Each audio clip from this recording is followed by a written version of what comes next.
So hello guys, welcome back to my YouTube channel. और मैं आज आपके लिए वही एपिसोड लेके आ चुका हूँ जिसका आपको बेसब्री से इंतज़ार था। और माफ़ कीजिएगा पर ये पार्ट थोड़ा सा यानी कि छोटा होगा, पर फिर भी नहीं मैनेज आप तो कर ही सकते हैं। तो फिर मैं लेके आ चुका हूँ परमानेंस इनफिनाइट के सीज़न 3 का पार्ट 1 लेके आ चुका हूँ, ठीक है। तो फिर हमने पिछले सीज़न के लास्ट पार्ट में ये देखा था कि परमैन जो है वो उस मॉन्स्टर को डिस्ट्रॉय कर देता है। हाँ, वो उस मॉन्स्टर को पूरा का पूरा डिस्ट्रॉय कर देता है। और उसके बाद हम ये देखते हैं कि वो जो परमैन होता है वो जब पृथ्वी पे लौट आता है तभी उसका सिर जड़ से जोर से यानी दर्द करने लगता है।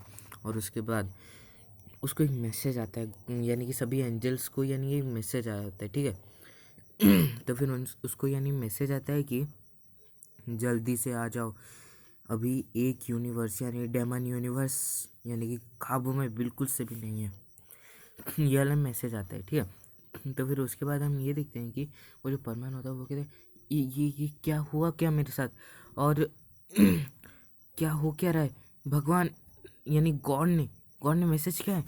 तो फिर ऐसा कह के फिर वो पाको को कहता है कि पाको, मैं यानी कि कल यहाँ से निकल जाऊँगा, तुम अपना ध्यान रखना, ठीक है। और तभी वो जो पाको थी वो पूछती यानी सुमीरे कि हुआ क्या आखिर, ये सब हुआ क्या रहा है। तो वो जो यानी कि परमान होता है वो कहता है कि एक्चुअली में यानी कि डेमन यूनिवर्स जो था वो यानी कि काबू के पूरा का पूरा बाहर हो गया है, क्योंकि वहाँ के जो राक्षस हैं वो लोग बहुत ज़्यादा यानी कि ताकतवर बन चुके हैं। और वो यानी कि अभी हेवन को जीतना चाहते हैं, और अभी के अभी सभी एंजल्स को बुलाया गया है। तो फिर उसके बाद हम ये देखते हैं वो जो यानी कि सुमीर होती है वो कहते क्या ऐसा हुआ है। और उसके बाद हम ये देखते हैं कि वो जो यानी कि परमान होता है यानी कि हमारा मित्सो, वो यानी कि जाता है, मतलब अपने घर को जाता है, ठीक है। और वहाँ पे एक लोन यानी कि छोड़ देता है, और उसके बाद वो यानी कि दूसरे दिन ही निकल जाता है, ठीक है। तो फिर उसके बाद हम ये देखते हैं कि उसको यानी कि हेवन तक पहुँचने के लिए 1 घंटा कम से कम लगने वाला था। उसने करोड़ों यानी कि यूनिवर्स ऐसे ही चुटकियों में पार कर दिए थे, पर हेवन बहुत ही ज़्यादा दूर था, ठीक है। इसलिए उसको 1 घंटा लगने वाला था, और वो यानी कि यानी चला जाता है, ठीक है। तो फिर उसके बाद हम ये देखते हैं कि वो जो परमैन होता है वो हेवन तो चला जाता है। उसके बाद हम ये देखते हैं वहाँ पे वो दूसरे यानी कि 1 घंटा ऐसे ही बीत जाता है और वो हेवन पहुँच जाता है। और वो वहाँ पे एक यानी कि नई दुनिया टाइप की आप कह सकते हैं दिखता है, क्योंकि वो भले ही यानी कि हेवन का एंजल हो, पर उसको यानी कि पावर नहीं मिली थी, ठीक, यानी कि वो हेवन कभी आया नहीं था, ठीक है। तो फिर उसके बाद हम ये देखते हैं कि वो जो हमारा मित्सो है वो यानी कि सभी को हाय कहता है। उनकी एक अलग ही गॉड लैंग्वेज होती है, ठीक है। गॉड लैंग्वेज एक अलग ही होती है। तो फिर वो गॉड लैंग्वेज में यानी कि स्टोरी में ये को रखना चाहूँगा, संस्कृत को, ठीक है। तो फिर वहाँ पे गॉड लैंग्वेज यानी कि संस्कृत में सभी बात करते थे, ठीक है। प्लीज़ मैं किसी को यानी कि बायस नहीं करना चाहता, कोई भी अगर दूसरा कोई यानी कि रिलीजन का सुन रहा हो, पर ये यानी कि आप जानती हो कि मदर ऑफ ऑल लैंग्वेज हो, तो फिर मैंने उसको ही लिया है। मैं किसी के साथ कुछ भी यानी कि बायस नहीं करना चाहता हूँ। तो फिर उसके बाद हम ये देखते हैं कि वो जो यानी कि मित्र होता है वो सभी को यानी कि हाय कहता है। उसके बाद जो यानी कि मेन जो है, जो लीडर है यानी कि ग्रैंड प्रीस्ट, ठीक है। वो जो ग्रैंड प्रीस्ट है वो आता है।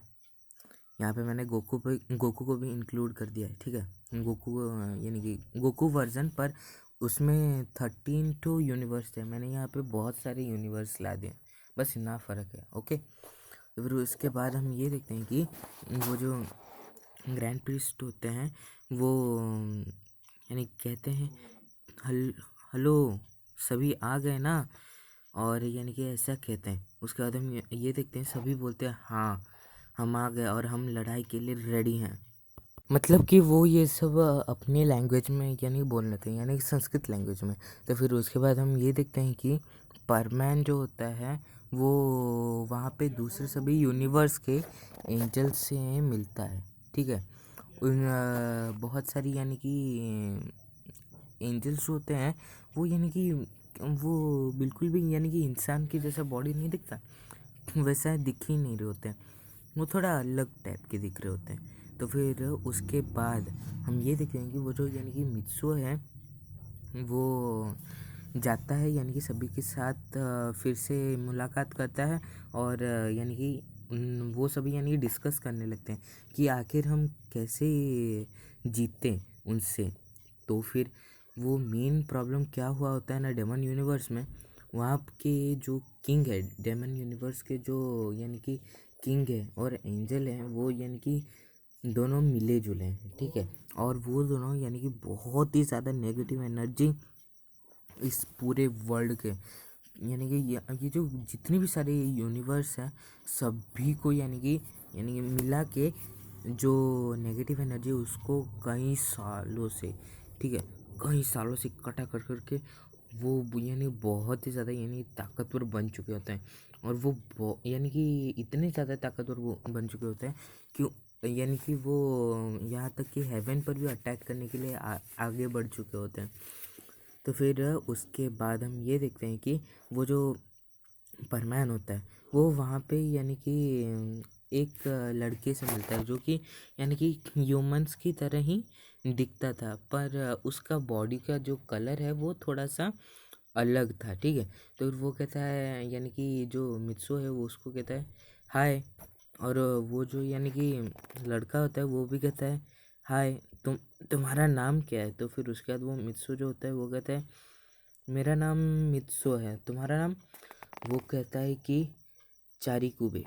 ठीक है, वो कहता है चारिकुबे। तो फिर उसके बाद हम ये देखते हैं कि उन दोनों के अंदर कुछ देर के लिए बातचीत होती है और वो दोनों यानी अच्छे दोस्त बन जाते हैं। तो फिर तभी यानी कि वो जो सभी डिस्कस कर रहे होते हैं वो यानी कि डिस्कस करते हैं कि क्या प्रॉब्लम हुई है यूनिवर्स 13 में, फुल प्रॉब्लम। तो फिर जैसे कि मैंने पहले बताया बहुत ज़्यादा नेगेटिव एनर्जी यानी कि जमा हो गई, जिसके कारण वो इतने ज़्यादा ताकतवर रहने लगे कि वो यानी कि हेवन को कैप्चर करना चाहते हैं, और उनके पास एक बहुत ही बड़ी यानी कि फ़ौज भी इकट्ठी हो चुके हैं।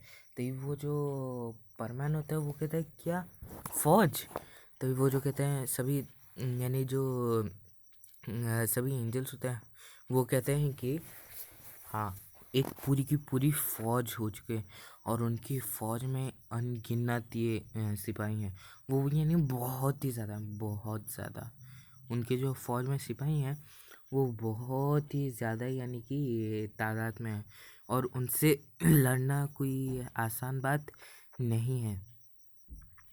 तभी वो जो परमानेंट होता है वो पूछता है कि क्या हम अपनी यानी कि एंजल पावर से भी उनको कुछ नहीं कर सकते।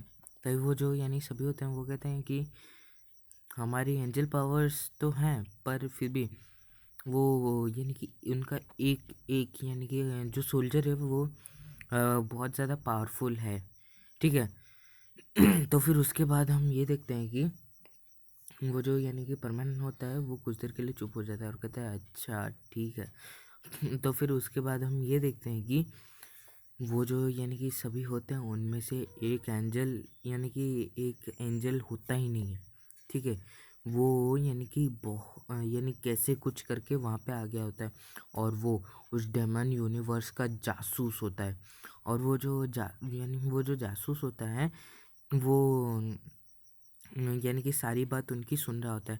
उसके बाद वो जो कमांडर्स यानी कि जो सबसे एल्डर हैं, यानी कि सबसे एल्डर एंजल जो हैं वो प्लान बनाते हैं कि आखिर हम कैसे उससे जीत सकते हैं और क्या ही हम कर सकते हैं। तो उसके बाद हम ये देखते हैं कि वो जो परमान होता है वो कहता है कि हम पहले अगर उनके लेफ्ट हैंड और राइट हैंड को ख़त्म कर दें, और सोल्जर्स को बैक टू बैक अगर कोई ख़त्म करते रहेगा तो फिर हमें थोड़ा सा इजी हो सकता है। अभी वो जो यानी कि ये होते हैं सभी, वो कहते हैं हाँ ये अच्छी बात हो सकती है। और उसके बाद हम ये देखते हैं कि वो जो परमैन होता है वो यानी हमारा जो मित्सु होता है वो कहता है ये तो ठीक है, यानी कि मैंने जो अभी कहा, पर हम और एक चीज़ भी कर सकते हैं कि हम जो मॉर्टल्स हैं, हमारे जो यानी कि सभी यूनिवर्स के मॉर्टल्स हैं, हम उनको भी अपने साथ मिला सकते हैं। तभी बहुत ज़्यादा यानी बहुत सारे एंजल्स जो हैं वो मना करने लगते हैं, ठीक है। वो कहते हैं मॉर्टल्स नहीं लड़ पाएंगे और वो यानी कि हमारी हार का कारण भी बन सकते हैं। तभी हम उसके बाद ये देखते हैं कि कुछ एंजल्स कहते हैं, और वो जो एल्डर एंजल होते हैं वो कहते हैं कि नहीं, मॉर्टल्स भी हमारे यानी कि काम आ सकते हैं, क्योंकि मैंने गोकू जैसे, ठीक है, गोकू जैसे कई प्लेयर्स यानी कि कई खिलाड़ियों को देखा है जो कि यानी बहुत ज़्यादा पावरफुल हैं, कुछ अपनी टेक्नोलॉजी की वजह से, कुछ अपनी नेचुरल पावर्स की वजह से। तो फिर हम चाहें तो यानी कि उनको ख़त्म कर सकते हैं। तो फिर उसके बाद हम ये देखते हैं कि वो जो परमाणु होता है उसकी बात वहाँ पे मान ली जाती है। तभी वो जो दूसरे एंजल्स होते हैं वो कहते हैं अच्छा ठीक है। तो फिर उसके बाद हम ये देखते हैं कि और एक एंजल जो होता है वो निकल के कहता है अगर हम अपने यूनिवर्स जो है उसमें से कुछ तो यानी कि तारों की एनर्जी हमारे अंदर ला दें तो यानी कि हम और थोड़े ज़्यादा पावरफुल हो सकते हैं। तभी वो जो यानी कि सभी होते हैं वो कहते हैं कि हाँ ये हो सकता है। और तभी यानी कि जो हमारा जो परमैन है यानी कि मित्सुओ है वो यानी कि उसको कहता है कि अगर हम ये जो एनर्जी हम स्टार्स से लेंगे, कुछ तो स्टार्स में, अगर हम उसको मॉर्टल्स के अंदर, जो पावरफुल मॉर्टल्स के अंदर हैं, उसमें डाल देंगे तो फिर वो ज़्यादा शक्तिशाली होंगे। और हम अगर हमारे अंदर ही हम वो यानी कि एनर्जी डालेंगे तो फिर हम इतने ज़्यादा नहीं होंगे, पर वो थोड़े ज़्यादा शक्तिशाली होंगे, क्योंकि उनकी पावर के हिसाब से वो स्टार्स की पावर बहुत ज़्यादा होगी। तो फिर उसके बाद हम ये देखते हैं कि वो जो यानी कि ये सारे एंजल्स हैं वो कहते हैं हाँ ये भी किया जा सकता है। तो फिर उसके बाद हम ये देखते हैं कि वो जो एल्डरली एंजल हैं, तो फिर हमारा प्लान रेडी है। हमको पहले अभी मॉर्टल्स को सभी को कलेक्ट करना है और हमें उनकी तरफ से यानी कि डेमन्स यूनिवर्स की तरफ से चेतावनी पूरी की पूरी आ चुकी है कि यानी कि एक बहुत ही यानी कि बड़ी लड़ाई होगी, और वो होगा ठीक आज से 1 साल बाद। अभी तुमको यानी कि आप लोगों को बोला 1 साल तो कितना समय है, पर यानी कि 1 साल बहुत ज़्यादा कम समय, क्योंकि सभी मॉर्टल्स को एक ही बार में यानी कि यहाँ पे लाना कोई यानी कि छोटी बात नहीं है, ठीक है। तो फिर उसके बाद हम ये देखते हैं कि सभी अपने अपने यानी कि यूनिवर्स के मॉर्टल्स को लेने के लिए चले जाते हैं, ठीक है। और उधर हम यानी कि अर्थ का सीन देखते हैं जहाँ पे वो जो पाको है वो बहुत ही ज़्यादा याद कर रही होती है परमान को, और बहुत ज़्यादा मिस कर रही होती है। पर परमान ने उसको एक डिवाइस दिया था जिससे वो यानी कि उसके साथ बात कर सकती है। तो फिर पाको उस पर एक बार कॉल लगाती है और परमान उठाता है, ठीक है। तो फिर उसके बाद हम ये देखते हैं कि वो जो परमान होता है वो कहता है क्या हुआ पाको, क्या कोई मुश्किल आई है, या फिर तुम अर्थ पे क्या कोई मुश्किल है, या फिर तुम्हें कुछ हो गया क्या, यानी कि ऐसा पूछता है, ठीक है। तो वो जो पाको होती है वो कहते हैं नहीं, तुम्हारी बस याद आ रही थी। तभी वो जो परमानेंट होता है वो पाको कहता है कि पाको क्या मैं तुम्हें 1 साल तक यानी कि क्या करूं, बात तो कर सकता हूँ इससे, पर मैं 1 साल तक आऊँगा नहीं, क्योंकि यानी कि मुझे सभी यानी कि अपने यूनिवर्स से, मेरे जो अंडर यूनिवर्स हैं वहाँ से सभी मॉर्टल्स यानी कि पावरफुल मॉर्टल्स को इकट्ठा करना है, और इसके लिए मुझे बहुत टाइम लगने वाला है, और 1 साल के बाद हमारी बहुत बड़ी वॉर होने वाली है। तो फिर इसीलिए यानी कि मैं तो बात करता रहूँगा पर आ नहीं पाऊँगा इतना, ठीक है। तो फिर उसके बाद हम ये देखते हैं कि वो जो पाको थी वो यानी कि सिसकने लगती है और कहती तुम क्यों नहीं आ पाओगे, यानी कि ऐसा कहती है, और तुम्हारी मजबूरी तो है पर फिर भी तुम मुझे बहुत याद आओगे, ऐसा कहती है, ठीक है। तो फिर उसके बाद हम यानी कि ये देखते हैं कि वो जो परमैन होता है वो कहता है कि हाँ माफ़ करना पर मैं नहीं आ पाऊँगा, और ये वॉर डेमन यूनिवर्स और हमारे बीच है। सो गाइस यहीं पर ही ख़त्म हो जाती है हमारी आज की स्टोरी। तो फिर आशा करता हूँ कि आपको ये स्टोरी अच्छी लगी होगी। प्लीज़ से प्लीज़ दूसरी स्टोरीज़ को भी यानी सपोर्ट कीजिए। उस पर इतने व्यूज़ नहीं है, इस पर तो भर भर के व्यूज़ आना चाहिए। तो ओके, ठीक है, टाटा, बाय बाय।